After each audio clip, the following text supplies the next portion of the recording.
Donc dans cette vidéo, on va voir comment installer le préprocesseur SAS dans un dossier de travail avec Visual Studio Code. Donc dans la vidéo précédente, je l'avais fait, mais je l'avais fait malheureusement dans un répertoire où il y avait déjà le code source d'un serveur Node.js, donc pour un back-end, et donc on va dire que c'était un petit peu le bordel. Donc là, je vais refaire l'installation de A à Z, mais depuis un dossier vide. Et donc la première étape va être d'installer Visual Studio Code, car je vais faire toutes ces opérations-là avec cette IDE. Et donc on peut voir qu'il faut aller à cette adresse-là, donc visualstudiocode.com. Je clique dessus. Donc là après tu tombes sur cette page-là. Et là après tu peux télécharger la version que tu veux, donc soit pour macOS, Windows 64 ou Linux 64. Donc tu cliques dessus, la pop-up s'affiche, le fichier fait 61 MO, enregistré sous, le fichier s'enregistre. Et une fois qu'il a fini d'être enregistré, tu cliques deux fois dessus, tu lances l'installation de Visual Studio Code, comme j'avais fait dans la vidéo précédente. Une fois que l'installation est faite, donc tu cliques deux fois sur l'icône et cette fenêtre-là va s'ouvrir. Donc dans la procédure, je dis qu'il faut sélectionner le dossier de travail.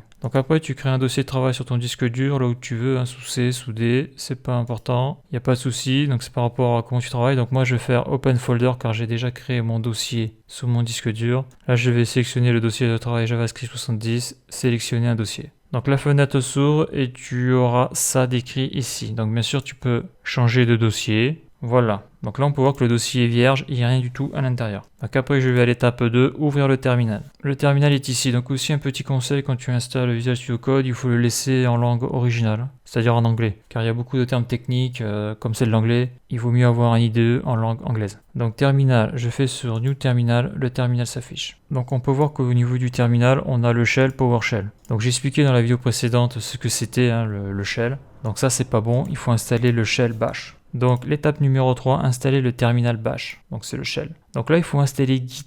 Donc git-scm.com download. Il y a une faute. Je clique dessus. Donc là c'est pareil, soit tu as macOS, Windows ou Linux. Tu cliques dessus, tu choisis ta version, donc 32 bits ou 64 bits. Donc là il me prend directement la version 64 bits parce que j'ai un processeur 64 bits. Enregistrer le fichier, ça s'installe comme dans la vidéo précédente. Suivant, et puis voilà. Donc voilà, le 32 bits, c'est pour les processeurs qui ont plus de 10 ans, ou c'est pour les vieilles machines, car avec une vieille machine, tu peux faire du développement, mais bon, il vaut mieux avoir une machine récente. Donc une fois que Git a été installé, il faut aller dans VS Code et configurer le terminal bash. Et pour faire ça, il va falloir faire CTRL-SHIFT-P ou CTRL-MAJ-P en français. Donc sur ton clavier, soit tu as une flèche, c'est Shift, soit tu as écrit MAJ sur la touche. Et cette touche, elle est en bas à gauche du clavier. Donc après, une fois qu'on a fait ça, donc je vais le faire. Donc là, je fais CTRL-MAJ-P ou CTRL-SHIFT-P. Après, j'écris Select.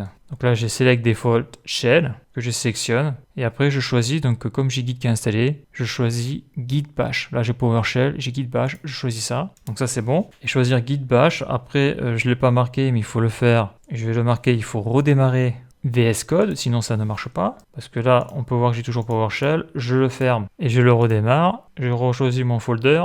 Donc là, on peut voir que j'ai le terminal avec Bash qui est activé. Super. Donc après je fais git espace version. Alors git espace version. Ça c'est pour voir s'il a bien été installé. Donc on voit que c'est la version 2.28.0. Ok. Donc là on vient d'installer le terminal bash, le shell bash. Maintenant on va aller à l'étape numéro 4. Donc créer à l'intérieur un dossier SAS. Voilà. Donc là il va falloir ranger tout ça. Donc là ici tu as des icônes. New file, donc nouveau fichier, new folder, nouveau dossier. Donc là je vais écrire SAS. Là je viens de créer mon premier dossier. Après l'étape 5, dans le dossier SAS, créer deux sous-dossiers, SCSS et CSS. Donc je vais faire ça. Donc là je sélectionne, donc je crée le dossier, le sous-dossier CSS. Donc là on voit qu'il est sélectionné, je resélectionne SAS et je crée le sous-dossier SCSS. Voilà. Donc là j'ai mon dossier et là j'ai un sous-dossier et un autre sous-dossier. Donc après je crée aussi le fichier style.scss. Donc je sélectionne, ici là je crée un new file, nouveau fichier, style.scss. Voilà, on voit que l'icône a changé, donc ça c'est grâce à l'extension Material Icon Theme. Ça m'affiche des petites icônes comme ça, c'est sympa. Comme ça du premier coup d'œil tu vois que c'est un fichier SCSS. Donc une fois que ça c'est fait, l'étape 6 c'est quoi? Il faut installer NPM. Donc c'est le Node Package Manager, car c'est grâce à NPM qu'on va pouvoir installer le préprocesseur SAS. Mais pour pouvoir installer NPM, il va falloir installer Node.js, car NPM se trouve dans Node.js. Donc là, je clique ici. Après, tu cliques sur LTS, donc c'est la version qui est supportée là sur le long terme. Tu enregistres, enregistrer le fichier, ça se télécharge. Et après, bah, tu cliques 2 fois dessus, tu fais l'installation comme j'ai fait dans la vidéo précédente. Donc là, il n'y a rien de particulier. Donc une fois que l'installation est faite, donc soit tu fermes Visual Studio Code et tu le redémarres. Ça dépend s'il a planté ou pas à l'installation de Node.js. Donc rien de particulier, hein. Donc après, on va voir s'il est bien installé. On va faire node-v. Donc là, je fais node-v. Donc là, on voit qu'il est bien installé. J'ai la version 12.18.3. Et après, on va contrôler la version de NPM, le Node Package Manager. Donc je donne des informations complémentaires sur le Node Package Manager dans la vidéo précédente. Donc je t'invite à le regarder, hein, JavaScript 69. npm-v.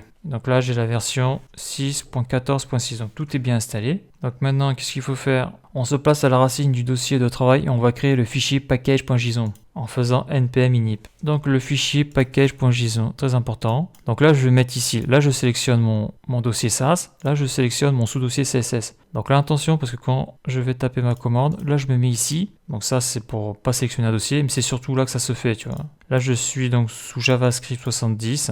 Donc le fichier package.json va s'installer sous le dossier JavaScript 70. Donc lorsque je vais faire cette commande-là, le fichier package.json va s'installer ici, là, dans le dossier JavaScript 70. Si tu veux l'installer ailleurs, suivant ce que tu veux faire, par exemple là, si je fais la commande dire, je vois que dans le répertoire JavaScript 70, j'ai un dossier qui s'appelle SAS. Je le vois là. Si je veux, je peux l'installer dans le dossier SAS, mais ça m'intéresse pas. Et ça, après, il faut utiliser les commandes Unix ou Linux. Voilà, c'est cd, dir. Donc là, j'ai pas besoin de bouger de répertoire. Là, je vais l'installer ici. Donc, je vais faire la procédure. Donc, c'est npm init. Et là, ça va me créer mon fichier package.json. Donc, on le voit là. Qu'est-ce qu'il nous dit là? Création package.json. Là, tu peux avoir de l'aide avec npm help init. Donc là, il me dit package name. Si je veux, je peux changer le nom. Je ne vais pas changer le nom, donc je vais laisser comme ça. La version, ça me plaît. Je peux faire une description. Vidéo YouTube, si je veux. Je vais marquer ça, tiens. Entrée point, je bouge pas. Test commande, je touche à rien. Je touche pas. Keyword, bon, je mets rien. Auteur, je mets rien. Licence, ok. Donc là, il me montre à quoi va ressembler mon fichier package.json. D'ailleurs, il a bien mis en description vidéo YouTube. Voilà, ça me plaît. Bon, on s'en fout, on peut le modifier comme on veut, ça. Donc là, j'ai mon fichier qui est créé package.json. Là, si je clique dessus, j'ai ces informations-là. Donc là, tu vois, j'ai marqué vidéo YouTube, mais si je veux, je peux marquer, je peux changer, il n'y a pas de souci, quoi. Je remets ça comme ça, c'est bon. Vidéo YouTube, ok. Donc là, maintenant, que dit la procédure? En étape 8, installation de SAS. Donc pour installation de SAS, il va falloir taper la commande npm install sas-g. Donc G est un flag qui indique à npm d'installer le package globalement. Cette commande-là va permettre d'installer aussi le SAS, mais en plus de le mettre dans le fichier package.json. Donc ça, on va le voir après. Je vais utiliser ça d'abord. Donc sous Visual Studio Code, là j'efface tout, j'appuie sur la poubelle, donc la poubelle m'a fait disparaître le terminal, je le remets, ok. Donc là je tape la commande npm install sas-g, sas espace-g. Donc là je vais appuyer sur entrée et on va voir qu'il va télécharger, donc il faut internet, hein. Il va télécharger différentes données, voilà, donc c'est fini. Il me dit que c'est la version SAS 1.26.10. Donc pour contrôler la version de SAS, c'est sas-version. Donc j'écris SAS, espace, version, entrée. Donc là j'ai bien 1.26.10. Donc si je veux inscrire une dépendance de SAS dans mon fichier package.json, il faut que je fasse npm install SAS, mais là il faut que je mette --save. Et là ça va me créer ça va me créer ici une dépendance. Donc à quoi ça sert? Ça sert par exemple quand j'aurai fini tout mon programme, si je l'envoie sur GitHub, si je retélécharge mon programme sur un autre PC, et bien lorsque je ferai npm install, ça me téléchargera la dépendance SAS. Ça me réinstallera SAS automatiquement. Voilà, d'ailleurs je vais le faire là juste pour l'exemple, là ça va rien me faire en principe npm install, car là comme on l'avait vu, j'avais fait npm install SAS. Car ça, ce n'était pas dans le fichier package.json et je l'ai installé là. Et là, si je fais npm install, théoriquement, il va m'installer toutes les dépendances qu'il y a dans le fichier package.json. Donc là, actuellement, il n'y a que le préprocesseur SAS. Mais si je clique ici, j'appuie sur entrée. Donc là, il me dit un package is looking for funding. Ok, run npm info. Ok, bon, voilà. Il m'a rien installé du tout. Il m'a fait un audit de 16 packages. Bon, ça fonctionne toujours, super. Donc une fois que ça c'est fait, donc paramétrer le fichier package.json, très important. Donc ça je vais me le copier, CTRL-C. Donc ça c'est le point sensible de l'opération, c'est attention à l'adresse des dossiers. Car souvent quand le préprocesseur SAS, lorsqu'on le met en marche, ça ne marche pas. C'est toujours à cause de ce que l'on a mis dans le fichier package.json. Donc là on le voit là, il y a script,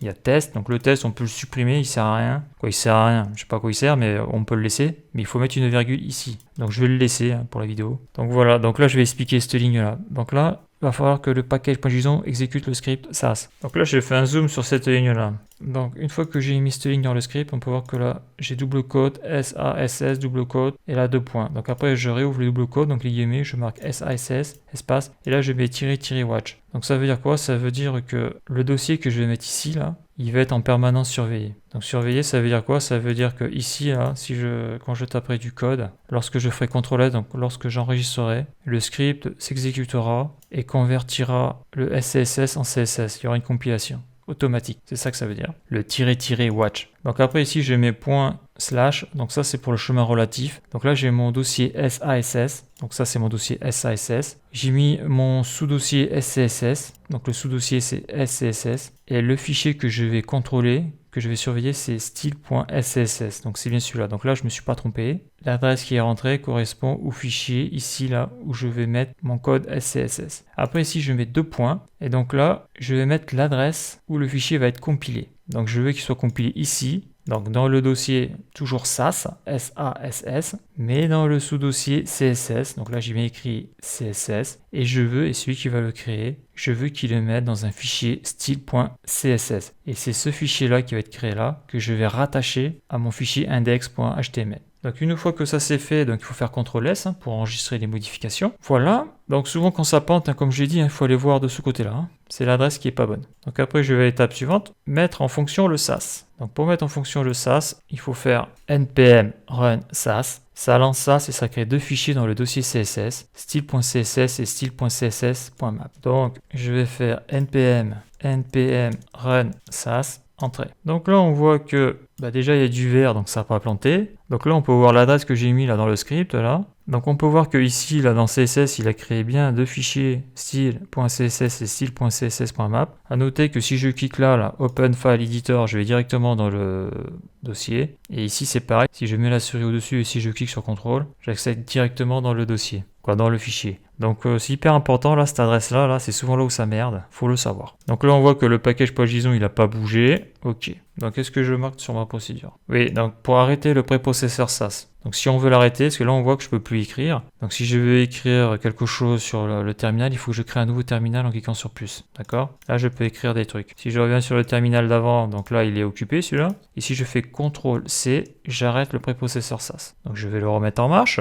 npm run SASS. Voilà. Si je fais ici CTRL-S, donc là, je suis dans le fichier style.scss, je fais CTRL-S. Donc tu vois, à chaque fois, il compile. Donc ça veut dire que c'est bon, ça marche. Donc après, c'est pas fini. Parce qu'un des avantages du SAS, c'est qu'après, il faut que ça soit un petit peu rangé. Il faut ajouter les partials dans le dossier SAS. Donc les partials, c'est ça. Donc j'ai mon fichier principal style.scss. Mais par exemple, si je veux faire des mixins, eh bien, je vais les écrire dans un partial. Donc un partial, c'est un fichier qui commence par le trait du bas que l'on tourne sur la touche 8. Eh bien, le code des mixins, on va le mettre dedans. Les variables, on va le mettre dedans, dans le dossier variable.css. Pour les media queries, pour la mise en page suivant l'appareil, que ce soit un smartphone, un PC, une tablette, eh bien, on va mettre le code dedans. Pour les effets d'animation en CSS, c'est la même chose. Si on veut créer des boutons, c'est la même chose. On va tout séparer pour que ça soit clair. Donc là, je vais créer ces petits dossiers. Donc je vais commencer par le dossier variable. Je rajoute, je l'ai marqué là, donc le symbole du trait vers le bas là, qui est sur la touche 8. Ce symbole utilisé pour les partials permet à notre SAS de savoir qu'il ne doit pas compiler ce fichier en CSS. Donc là, je me mets donc sur SCSS.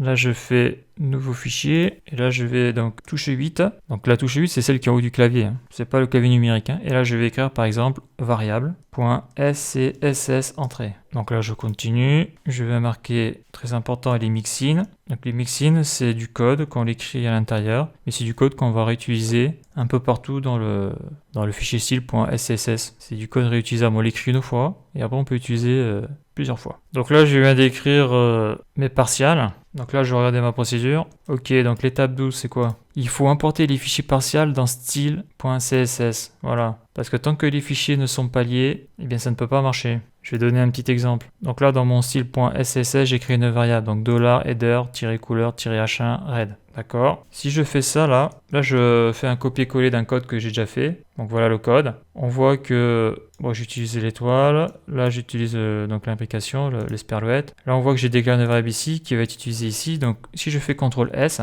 donc on voit qu'il n'y a pas d'erreur. Donc là, le préprocesseur SAS m'a converti ce fichier-là, là, qui a été écrit en SCSS, sachant que dans un fichier SCSS, on peut directement y mettre du CSS, ça marche aussi. Mais si je clique dessus, là, sur le fichier CSS, on voit que ça a été converti en CSS. On voit que par exemple, là, ici, là, j'avais écrit ma variable en SCSS. Le préprocesseur me l'a converti et a modifié le nom de ma variable et il a mis à l'intérieur la couleur red. Donc à quoi ça sert ça? Et bien tu vois ici il y a écrit 3 fois red. Donc si je change ici là, ma couleur green, là, si je mets green, et bien ça va me changer la couleur. Et bien partout où j'ai mis ma variable header couleur H1, et bien ça va me changer la couleur. C'est-à-dire que là je l'ai changé une fois, alors que si j'avais dû le faire en CSS, et bien j'aurais dû le faire 3 fois. Donc là c'est un petit exemple, mais quand on fait du CSS sur un site, même un tout petit site, on peut vite avoir plus de 1000 lignes en CSS. Ça va très très vite le CSS. Car c'est grâce au CSS qu'on définit toute la mise en page du site, donc il y a pas mal de trucs à mettre. Donc ça c'est la puissance du SCSS. Donc voilà donc ce que je voulais montrer là. Là j'ai créé, ça je vais le virer, ça c'est une variable.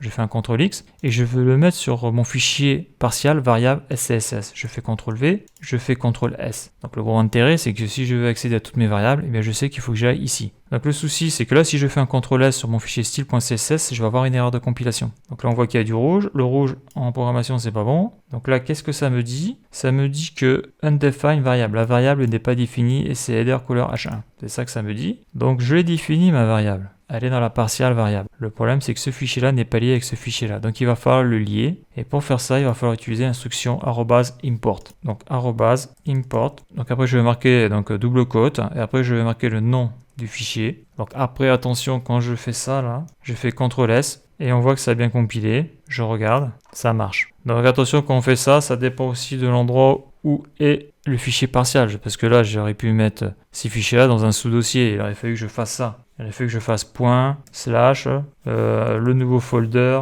voilà, des trucs comme ça. Ça, il faut pas l'oublier. Ça, il faut jamais l'oublier. Hein. Quand ça marche pas, souvent en programmation, c'est à cause de ça, c'est à cause des adresses de dossiers qui sont pas bonnes. Donc ça, je le vire parce que je n'ai pas eu besoin de le faire. Donc là, on voit que ça marche, hein, mais je peux le virer si j'ai envie, ça marchera aussi. C'est au choix. Donc voilà, donc ça, maintenant j'ai lié mon fichier. Ce que je vais montrer aussi, ça peut être intéressant. Là, j'ai header couleur H1, ça marche, mais si je fais H2, comme je n'ai pas défini cette variable-là, quand je vais faire CTRL S, ça ne va plus marcher. Voilà. Donc là, on transforme le CSS en langage de programmation un petit peu. Dès qu'il y a une erreur, ça plante. Donc bien sûr, j'ai fait un port variable, mais il faut que je fasse aussi les autres. Voilà. Après, là, je ne l'ai pas mis, mais je l'ai mis dans la vidéo précédente. On peut faire aussi l'import d'URL, par exemple, pour les Google Fonts. Donc là, il faut que je mette mon point virgule. Donc là, si je fais CTRL S, ça fonctionne, il n'y a pas d'erreur, on voit c'est vert. Donc qu'est-ce que je dois faire d'autre? Donc la procédure, en plus je l'avais mis là, la Google Font. Je fais CTRL C, je me mets ici, hop, CTRL V. Voilà, donc là je m'importe une Google Font. Ok, super, ça marche.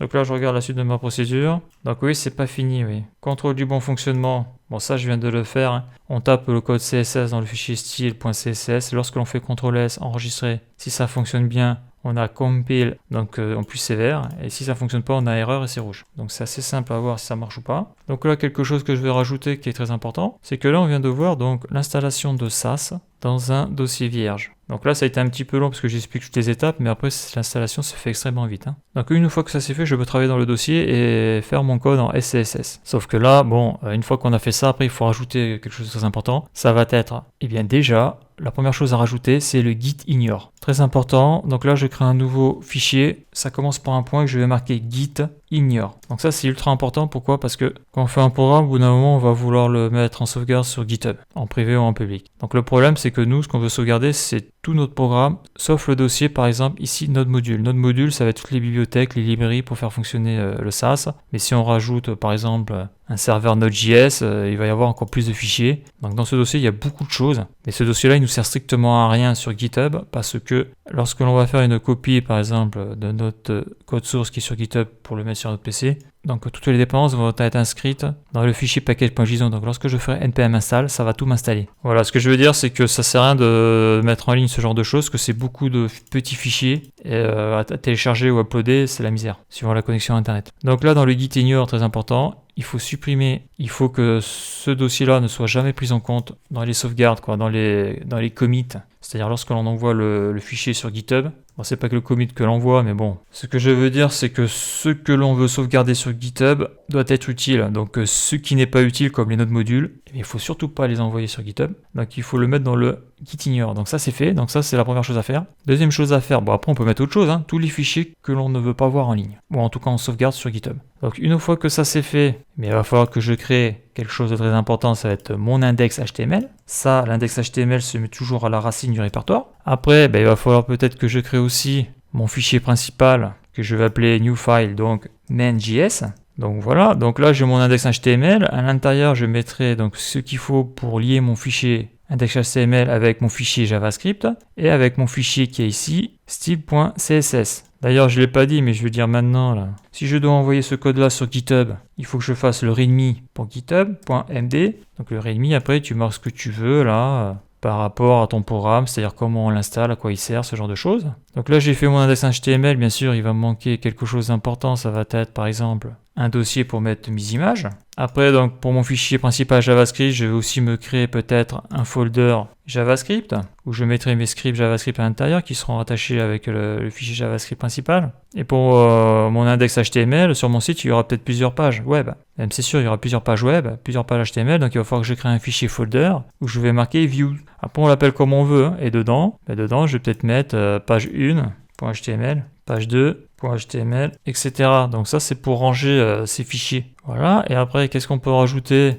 On peut se rajouter une petite documentation, docs. Ouais, parce que le gros problème avec la programmation, c'est que quand on fait quelque chose, quand c'est frais, on s'en souvient assez bien. Par contre, quand on y revient plusieurs semaines après, voire plusieurs mois, on ne sait plus trop pourquoi on a fait ça. Donc ça peut être intéressant aussi de créer un fichier docs où dedans on met, je sais pas moi, le cahier des charges du site, ce genre de choses, quoi. Pourquoi on fait ce que l'on fait? Pourquoi on l'a fait comme ça, quoi? Parce qu'on fait pas les choses au pif. On a un objectif, on suit un cahier des charges, on suit quelque chose, quoi. Donc voilà. Donc après, l'organisation des fichiers, c'est suivant ce que l'on veut faire, suivant l'endroit où on travaille, suivant ses méthodes de travail. Il n'y a pas de méthode écrite dans le marbre. Alors lorsque j'ai fait le montage de la vidéo, je me suis rendu compte de quelque chose. Donc je vais rajouter un complément d'information sur la ligne qu'il faut mettre dans le script, dans le fichier package.json. Donc ici, là, dans le dossier SCSS, donc le watch ne va se faire que sur le fichier ici, là, où il y a écrit style.scss. Donc ça, c'est pas bon. C'est pas bon, pourquoi? Ça, je vais le supprimer, là. Celui-là aussi, je vais le supprimer, pourquoi? Pourquoi? Parce que si je veux rajouter, là, un nouveau fichier, par exemple, style2.scss, je sais pas, je vais faire un style spécial. Donc là, il n'est pas mis au bon endroit, je fais ça, voilà. Et bien, comme je l'avais écrit avant, le seul fichier qui aurait été pris en compte, c'est celui-là, là, le style de base. Mais en supprimant donc le nom du fichier style.scss, ce que je surveille maintenant avec le watch, c'est tout le dossier SCSS. Ça veut dire que là, mon style 2, si je fais là CTRL S, théoriquement, ici, là, je devrais avoir un nouveau fichier. Donc je vais écrire du code. Donc je vais ici, je vais faire CTRL A, CTRL C, CTRL V, CTRL S. Le package.json, il faut que je l'enregistre, bien sûr, ça marchera mieux. Donc là, si je fais CTRL S, donc je vais faire CTRL C pour l'arrêter. Donc là, on voit que ça a planté.